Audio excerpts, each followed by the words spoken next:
This is a very difficult time for seniors. Most of them are in denial. They don't realize that they really do need the help. They push off the help. And it's really the adult children who are understanding the needs of their parents. So the adult children are working, and most of them are sandwich generation kids. They have children at home that they're still caring for, and they're worrying about their parents, and they're working. They don't want to have to worry whether the person is getting to their appointments on time, whether the right nursing care is coming into the home. They want to know that there is this company, this person, this individual that is going to really take care of their parents.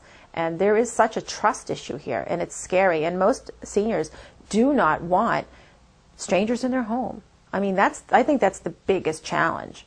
And so when you have somebody like Peter who is going out and they're meeting these families, they just get that sense that he's really, really cares about them and will only put the right people in place.